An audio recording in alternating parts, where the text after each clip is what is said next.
insulin, a chemistry part what Dr. Colip did. So Dr. Colip also should have been shared, one third to Dr. Colip. And Dr. MacLeod, for just because he was the head of the department, and but one view which is mentioned in the nobelprize.com, they say that Dr. MacLeod is an important person, otherwise he could not got the Nobel Prize. This is Dr. Banting even, because his discovery and other thing is coming the papers to put forth, to publish, and other thing to the name. Dr. MacLeod was the head of the department, so his name was very famous internationally. So from that point of view, Dr. MacLeod was required. But Dr. MacLeod, he gave prize to Colip, and he had no thought of giving it to some, sharing it with Dr. Best. Where Dr. Best was just young, 22 years old, young. Or it could be otherwise, Dr. Best was more closer to Dr. Banting and they were working together. Working together, right. Colip and Banting Yeah. were closer together. Yes. Maybe Yeah. the chemical part was part of the analysis. So Dr. Colip, Definitely that was required, because see, it was a crude insulin.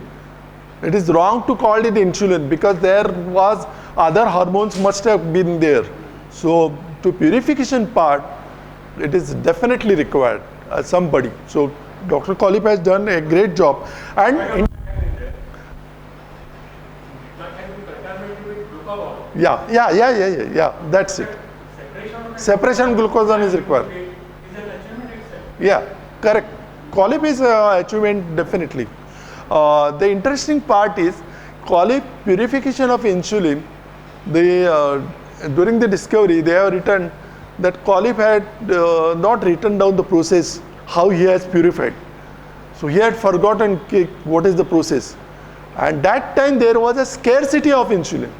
Try to understand that insulin was required by, once the discovery is there, everybody will just think of just insulin, because it is going to save the life. So people at any cost, they must be ready to pay any cost, but get the insulin. And Colip in between had not written down the procedure by which he had purified. So there was a scarcity for some time, that he might have then again recollected, did some kind of experiment, and everything was possible. Then the last slide, the interesting part is Lokmanya Tilak and the diabetes. So today morning I was reading it, even the Justice Gokhale, he was suffering from diabetes. Lokmanya Tilak was suffering from diabetes, his wife was suffering from diabetes, and Lokmanya Tilak was arrested in the prison, in Mandale prison, and during that time, in 1912, the Lokmanya Tilak's wife died, and that was a real shock to him. And his severe diabetes, his severity of the diabetes increased, and because of that, in 1914 he was released. In 1914 he released, and 1920, in the 1st of August, Lokmanya Tilak died. The early insulin discovery could have prolonged his life. Because just say 1921 it was discovered, but it was not that fast that Banting just would have given in 1 year or 2 time. But maybe a few years it would have been better. See, Lokmanya Tilak was getting some kind of a treatment for diabetes, but that is not mentioned, which at least I have not found on the net, what kind of medicines were used. But when he discontinued the medicines, he said that his medicines are not working, so let me try with the dieting.